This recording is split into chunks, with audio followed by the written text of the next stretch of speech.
कहानी की शुरुआत इस एक तस्वीर से करते हैं। ये अपने देश का एक बहुत ही खूबसूरत आइलैंड यानी कि द्वीप है, अंडमान निकोबार। आपको याद होगा जब अंग्रेज़ हमारे यहाँ हुकूमत कर रहे थे, उनका शासन था, तब अंग्रेज़ों ने इस अंडमान निकोबार को इस तरह से यूज़ किया कि जो अंग्रेज़ी हुकूमत के ख़िलाफ़ आवाज़ बुलंद करते, यानी कि आज़ादी के लिए लड़ाई लड़ते, ऐसे लोगों को उठाकर अंडमान निकोबार भेज देता और वहाँ की जेल में उन्हें तमाम तरह की यातनाएँ दी जाती। सेलुलर जेल इसी अंडमान निकोबार में है। उस वक्त इसे काला पानी भी कहा जाता था। यानी अंग्रेज़ों ने इस जगह को एक जेल के तरह इस्तेमाल किया, दमन के लिए, शोषण के लिए। अब इसी अंडमान निकोबार से हज़ारों मील दूर आपको लेकर चलते हैं और एक दूसरी तस्वीर दिखाते हैं। ये तस्वीर ईरान की है। ईरान में एक जगह है बुशर बंदरगाह से करीब करीब 55 किलोमीटर दूर और ईरान की सरहदी ज़मीन से सिर्फ 28 किलोमीटर दूर ये एक और आइलैंड है। एक ईरानी राइटर है, एक बार वो इस आइलैंड पर गए और इस आइलैंड को देखकर उन्होंने एक लाइन कही थी। वो लाइन थी, the orphan pearl of Persian gulf. अगर इसे हिंदी में कहें तो द पर्शियन गल्फ मतलब फारस की खाड़ी। फारस आपको पता है, पर्शियन और फारस ये फारसी के लिए इस्तेमाल होता है और एक तरह से ईरान के लिए भी। तो फारस की खाड़ी का अनाथ मोती ये नाम है, उस ईरानी राइटर ने दिया था। The orphan pearl of Persian gulf, फारस की खाड़ी का अनाथ मोती, और ये है वो द्वीप। इस एक द्वीप ने इस वक्त पूरी दुनिया का ध्यान अपनी तरफ खींच रखा है। जानते हैं क्यों? इसकी वजह यह है कि अमेरिका और इजराइल ने 28 फरवरी को जब ईरान पर हमला किया तो ये जंग 3 देशों के बीच थी। लेकिन धीरे धीरे अब पिछले 12-13 दिनों में ये जंग इन 3 देशों के बीच नहीं रही, बल्कि जाने अनजाने पूरी दुनिया इस जंग की चपेट में आ गई है। और इसकी वजह यह है कि ये 3 देश तो जंग लड़े, लेकिन इस जंग के नतीजे में हुआ यह है कि पूरी दुनिया में तेल और गैस को लेकर अभी से लोग डरे हुए हैं। झलकियाँ दिखने लगी हैं अपने देश में। अभी जब मैं कहानी सुनाने आया हूँ, थोड़ी देर पहले जस्ट दीपक ने कहा, दीपक के साथ 3 और लड़के रहते हैं, ये लोग एक पीजी में रहते हैं, और उसने कहा कि उसके एक दोस्त का फ़ोन आया कि गैस ख़त्म हो गया, स्टोव पर दाल चढ़ी हुई है। अब वो परेशान, मैंने कहा अच्छा परेशान मत हो, मैं तुम्हारे लिए सिलेंडर का इस्तेमाल करता हूँ, किसी को कहा है वो खैर पहुँचा भी देगा। ऐसा नहीं कि कमी आ गई है, लेकिन लोग पैनिक हो चुके हैं कि कहीं गैस ख़त्म तो चूल्हा जलेगा नहीं, लोग भूखे पेट कैसे रहेंगे।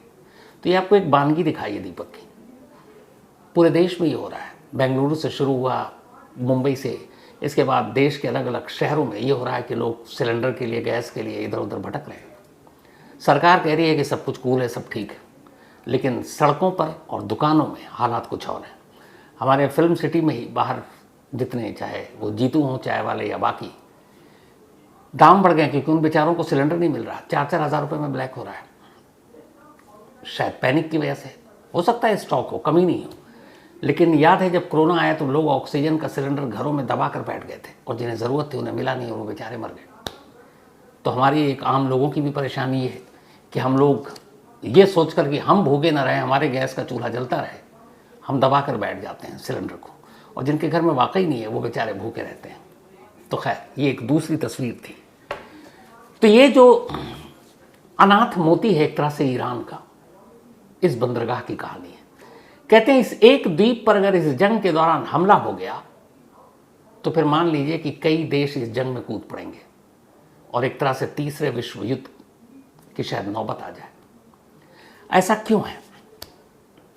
सिर्फ 8 किलोमीटर लंबा और 5 किलोमीटर चौड़ा ये द्वीप है। इसका नाम है खार्ग द्वीप, खार्ग आइलैंड। हालांकि अलग अलग वक्त में इसके अलग अलग नाम थे, खारिक था, कभी खारिक थी, लेकिन ये खार्ग द्वीप के नाम से जाना जाता है। ईरान की जो सरहदी ज़मीन है वहाँ से सिर्फ 28 किलोमीटर की दूरी पर है। अमेरिका और इजराइल चुन चुन कर ईरान के ठिकानों पर हमले कर रहे हैं। पिछले साल जून में भी इजराइल ने जब हमला किया तो उसके न्यूक्लियर प्लांट, सैन्य ठिकानों सब जगह पर किया। लेकिन आज 13 दिन हो गए, अमेरिका इजराइल ने इस ईरान के अनाथ मोती कहें या खार्ग द्वीप कहें, इस पर एक भी बम नहीं गिराया। ऐसा क्यों? और इस द्वीप की खासियत क्या है? ये द्वीप इतना अहम क्यों है? ये ईरान की लाइफ लाइन क्यों है? एक द्वीप कैसे तीसरा विश्व युद्ध छेड़ सकता है, ये पूरी कहानी आपके सामने पेश है। सिर्फ 8 किलोमीटर और लंबा और 5 किलोमीटर चौड़ा असल में ये खार्ग द्वीप ईरान की मिल्कियत है। लेकिन इस द्वीप का जो इतिहास है, बहुत पहले पुर्तगाली, फिर डच, इन लोगों ने इस पर हुकूमत की, फिर बाद में कई और आए। फिर जब 20वीं सदी आई तब ईरान के जो शाह थे, शाह रज़ा पहलवी, उन्होंने 1925 से 1945 के दौरान इस आइलैंड का इस्तेमाल, इस द्वीप का इस्तेमाल, चूंकि ईरान से थोड़ी दूरी पर है, अपने विरोधियों को कैद करने के लिए करना शुरू कर दिया। ठीक वैसे ही जैसे मैंने आपको अंडमान निकोबार की बात बताई, जो अंग्रेज़ों ने किया था, काला पानी बनाकर वहाँ पे जेल में लोगों को रखते थे जो अंग्रेज़ों के ख़िलाफ़ थे। तो शाह रज़ा पहलवी ने यही काम ईरान में अपने पॉलिटिकल दुश्मनों को पकड़ पकड़ कर इस द्वीप पर भेजना शुरू किया। हालांकि 1925 से ये काम शुरू हुआ, लेकिन इसी दौरान 1908 में ही ईरान को पहली बार ये पता चला कि उसके पास तेल और गैस का ख़जाना है, भंडार है। ईरान की किस्मत चमक चुकी, लेकिन ये वो दौर था जब उन्हें तेल और गैस की उतनी अहमियत ही पता नहीं थी। टेक्नोलॉजी और बाकी जो मॉडर्न पेट्रोलियम का दौर था वो सब शुरू नहीं हुआ था। तो तब तक इसका इस्तेमाल ऐसे ही होता रहा। लेकिन जब 1958 आया तब गल्फ के कई देश और बाकी दुनिया के देशों में तेल और गैस की अहमियत की बातें होने लगी। तब 1958 में ईरान ने यह कहा कि हम भी क्यों ना अपने तेल और गैस का प्रोडक्शन करें, दुनिया के बाजार में बेचें और उससे डॉलर कमाएं। तब यह कि कैसे किया जाए। तो इसके बाद ईरान ने कहा कि चलो अब हम अपना सेटअप तैयार करते हैं तेल और गैस बेचने के लिए। तो सेटअप तैयार करने के लिए उन्होंने ईरान के जो अलग अलग इलाके हैं जहां तेल के कुएं मिले, गैस का खजाना मिला, तो उन्होंने कहा इन सबको एक जगह करेंगे और फिर दुनिया के बाजार में बेचेंगे। तो ऐसा तो है नहीं कि ड्रम और कनस्तर भरा और भेज दिया, आपको कोई एक टर्मिनल चाहिए एक्सपोर्ट करने के लिए। ईरान की हुकूमत ने तलाश शुरू की कि कहाँ हम एक ऐसा टर्मिनल बनाएं जहाँ से ईरान का एक बड़ा हिस्सा तेल का और गैस का सप्लाई किया जा सके दुनिया के बाज़ारों में। तो उस वक्त बहुत सारे एक्सपर्ट बुलाए गए और कमाल देखिए कि ये बात 1958 और 60 के बीच की है। तब अमेरिका की एक कंपनी भी वहाँ पहुँची, वो अमेरिका जो आज ईरान पर हमले कर रहा है, क्योंकि तब शाह रज़ा पहलवी के ख़ानदान की हुकूमत थी और अमेरिका के साथ उनके ठीक ठाक रिश्ते थे। इजराइल बन चुका, उसके बाद भी इजराइल के साथ भी अच्छे रिश्ते थे। तो अमेरिकी कंपनी वहाँ आई, उन्होंने पूरा सर्वे किया और फिर पाया कि ये जो एक अनाथ मोती है ईरान का, खार्ग आइलैंड, इससे बेहतर जगह कोई तेल टर्मिनल बनाने के लिए है नहीं। ये दुनिया के बाजार में यहाँ से तेल बेहतरीन तरीके से भेजा जा सकता है। उसकी वजह क्या थी? उसकी वजह ये थी कि आइलैंड बेशक बहुत छोटा, लेकिन इस आइलैंड के चारों तरफ समंदर की गहराई बेइंतहा। किसी भी बंदरगाह में जब बड़े बड़े जहाज आकर रुकते हैं तो जहाज समंदर में चलते हैं और जितना समंदर गहरा जहाज उतनी स्मूथली चलती है। और भारी भरकम जहाज जो खास तौर पर मिलियन लीटर तेल लेकर बैरल चल रहे हैं, जहाज का वजन, जहाज का साइज अपने आप में बहुत ज़्यादा, तो ऐसे में उन्हें गहराई बहुत पसंद है। कई बार ऐसा होता है कि जिस बंदरगाह के करीब गहराई कम होती है वहाँ पर बड़े बड़े जहाज दूर रुकते हैं और फिर छोटे जहाज़ों के ज़रिए उनको किनारे तक लाया जाता है। तो जब सर्वे हुआ तो पता चला कि इस खार्ग आइलैंड के चारों तरफ की गहराई इतनी गहरी है कि दुनिया का कितना भी वजनी जहाज आप बना लो, कितने भारी भारी टैंकर ले आओ, आराम से वहाँ पर डॉक होगा, यानी लंगर होगा, वहाँ रुक सकता है। इस एक आइलैंड की खूबसूरती ये थी कि इसके चारों तरफ समंदर की गहराई बेइंतहा। आप कोई भी जहाज उठा कर ले आओ, दुनिया का बड़े से बड़ा, आराम से वहाँ पे वो पार्क होगा, यानी डॉक होगा। तो जब ये खासियत सामने आई तो फिर अमेरिकी कंपनी ने कहा कि आप अपने जो तेल का टर्मिनल है, जहाँ से होकर दुनिया को भेजना है, जहाँ बड़े बड़े जहाज आकर रुकेंगे और उससे आप तेल को यहाँ से अनलोड करके उसमें लोड करोगे, आप इस आइलैंड को चुन लो। ईरान ने कहा ठीक। इसके बाद इस खार्ग आइलैंड पर ईरान का सबसे बड़ा एक्सपोर्ट टर्मिनल बना। धीरे धीरे वक्त बीता। इस टर्मिनल से एक वक्त ऐसा आया कि आज ईरान जो दुनिया का तीसरा सबसे बड़ा देश है तेल उत्पादन के मामले में, 90% तेल ईरान का, 90% इसी खार्ग आइलैंड या खार्ग द्वीप या फिर ईरान के यतीम मोती या अनाथ मोती के रास्ते से होकर दुनिया के बाजारों में जाता है। ईरान का 90% तेल इस एक द्वीप से जा रहा है। तो इस द्वीप का मतलब ये हुआ कि ये ईरान की लाइफलाइन है। अगर इस द्वीप पर कुछ हो गया, इस पर बॉम्ब गिराया गया, इसे तहस नहस कर दिया गया, तो एक साथ कई चीज़ें होंगी।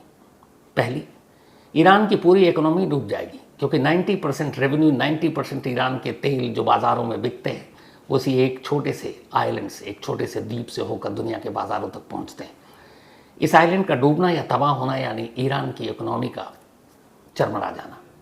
ईरान कंगाल हो जाएगा, पहला। दूसरा, इस एक बंदरगाह के तबाह होने या इस एक द्वीप के तबाह होने का मतलब यह है कि पूरी दुनिया में तेल को लेकर हाहाकार मच जाएगा, क्योंकि 90% ऑयल ईरान का इसी टर्मिनल से होकर जाता है, इसी द्वीप से। तो जब द्वीप ये जो तबाह हो जाए तो फिर तेल कहाँ से? दुनिया के तमाम देश हैं खरीदार, क्योंकि हर देश तो तेल पैदा करता नहीं है या वहाँ होता नहीं है, तो फिर दुनिया भर में तेल की मारामारी। तीसरा, इस द्वीप से जो सबसे बड़ा, जो ज़्यादा तेल जाता है और जो सबसे बड़ा खरीदार है इस तेल का, वो कोई और नहीं है, अमेरिका को आंखें दिखाने वाला हमेशा चीन है। अब अगर चीन को तेल नहीं मिला तो चीन को भी गुस्सा आएगा, तो फिर ऐसी सूरत में चीन ईरान के साथ खड़ा होगा। चौथा, अमेरिका बेशक या इजराइल इस द्वीप को बर्बाद कर दे, दुनिया में इससे तेल का संकट आएगा, और तब पूरी दुनिया ये नहीं कहेगी कि ईरान पर आप हमला कर रहे हो, ईरान से जंग लड़ो, आपका मसला। लेकिन आपके चक्कर में पूरी दुनिया में न सिर्फ तेल में आग लग गई, बल्कि एक तेल की कमी से पूरी दुनिया में महंगाई आसमान छूने लगेगी। एक एक चीज़ के दाम कई कई गुना बढ़ जाएंगे, तो उसके लोग अमेरिका का गिरबान पकड़ेंगे और अमेरिका को सीधे गुनहगार मानेंगे। तो फिर ऐसे में ये होगा कि जो ईरान के तमाम दोस्त देश हैं वो ईरान के साथ खड़े होंगे, और ईरान की एक धमकी जिसने इस द्वीप को सबसे ख़ास बना दिया है वो उस वक्त और आग का काम करेगी। ईरान ने कहा है कि जिस दिन मेरे इस द्वीप पर इजराइल या अमेरिका या किसी भी देश ने हमला किया तो वह ऐसा पलटवार करेगा जो दुनिया याद रखेगी। उसने कहा, मैं अकेला नहीं डूबूंगा, मैं पूरे खाड़ी के देश जहाँ जहाँ तेल के कुएं हैं उन सारे तेल के कुएं में आग लगा दूंगा अपने बमों से। तो अगर ये द्वीप बर्बाद हुआ तो खाड़ी के तमाम देश, जिसमें सऊदी है, जिसमें इराक है, जिसमें बहरीन है, जिसमें कतर है, कुवैत है, इन सारे जगहों पर अगर हमले होकर इनके तेल के कुएं को निशाना बनाया गया तो फिर ये समझिए कि दुनिया में फिर तेल के लिए या गैस के लिए और क्या सूरत होगी। तो फिर तीसरा विश्व युद्ध है। इसीलिए इस द्वीप यानी ईरान के यतीम मोती का इतनी इसकी अहमियत है।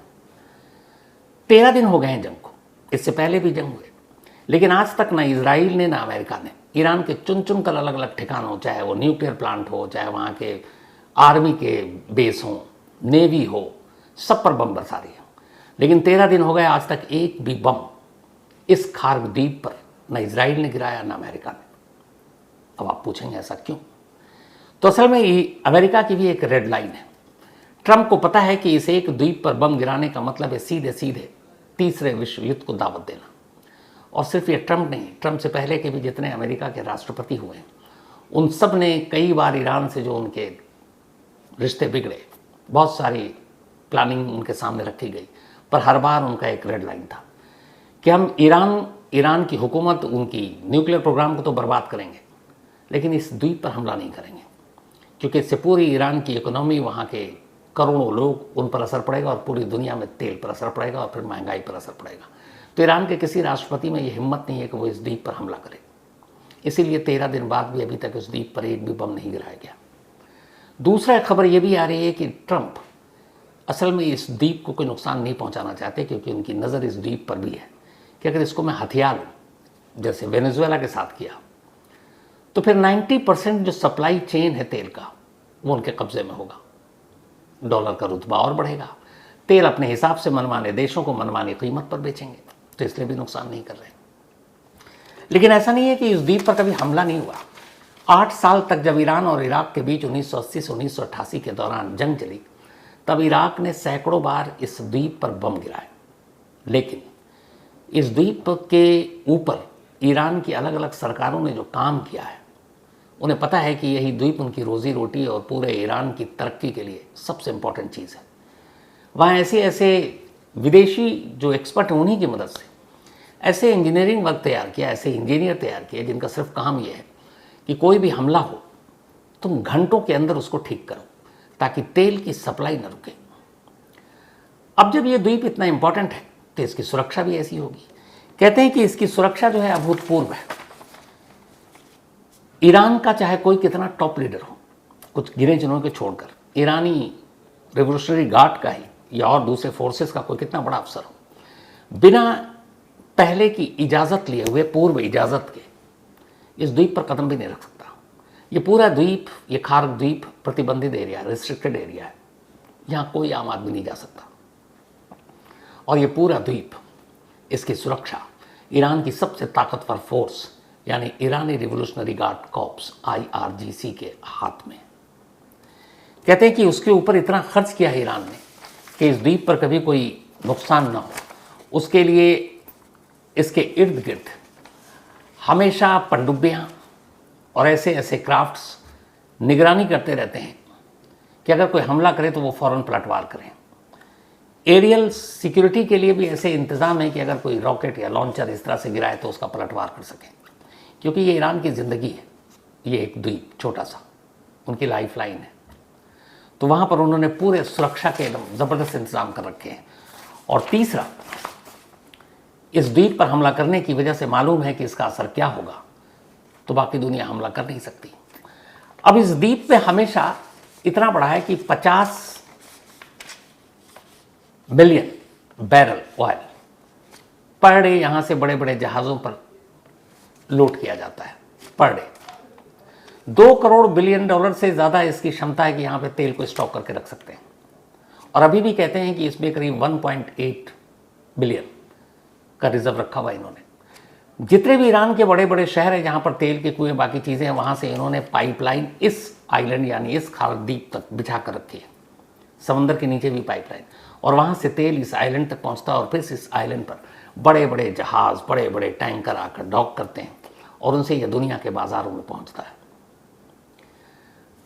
अब सवाल ये है कि एक हॉर्मुज़ द स्ट्रेट संकरा सा रास्ता है, सिर्फ उसको ईरान ने बंद किया, हमारे भारत तक में उसका असर दिख रहा है। गैस के लिए लोग मारा मारी इधर उधर परेशान हैं, अफवाहें अलग फैली हुई हैं, दुकानें रेस्टोरेंट बंद हो गए हैं कई शहरों में, एक हॉर्मुज़ की वजह से, जिससे सिर्फ पूरी दुनिया के तेल का 20 से 25% सप्लाई है गैस और तेल का। उस रास्ते को ईरान ने बंद कर रखा है। हालांकि एक आज अच्छी खबर ये आई है भारत सरकार की तरफ से कि हमारे विदेश मंत्री जयशंकर जी ने ईरान के विदेश मंत्री से बात की है, और दोनों विदेश मंत्री के बीच जो गवर्नमेंट की तरफ से खबर है वो ये कि ईरान ये मानने को तैयार हो गई है कि ठीक है, हम इस हॉर्मुज़ के रास्ते से भारत जाने वाले तेल के जहाज़ को नहीं रोकेंगे। अगर ये खबर है तो ये हमारे लिए अच्छी खबर है कि अगर ये इस तेल को हॉर्मुज़ से नहीं रोकते तो शायद ये अफरा तफरी, ये अफवाहें सब बंद हो जाएं। लेकिन एक हॉर्मुज़ की वजह से पूरी दुनिया में तेल में आग लग गई है, दाम बढ़ गए हैं, चीज़ों के दाम बढ़ गए हैं। तो अब सोचिए कि वो हॉर्मुज़ तो चलो ईरान के लिए कीमती रास्ता है, पर ये यतीम मोती, ये तो अनमोल है, क्योंकि 90% ईरान का तेल यहीं से जाता है। तो इसको कुछ हो गया तो फिर क्या होगा? ईरान अपने इस अनमोल द्वीप को बचाने के लिए कुछ भी करेगा, और ईरान ऐसा पलटवार करेगा जो उनकी सरकारें कह रही हैं कि अगर इस द्वीप पर हमला हुआ कि फिर वही बात होगी कि हम तो डूब जाएंगे, हम तो मारे जाएंगे। लेकिन ऐसा कर जाएंगे कि फिर पूरी दुनिया तेल और गैस के लिए तरसेगी।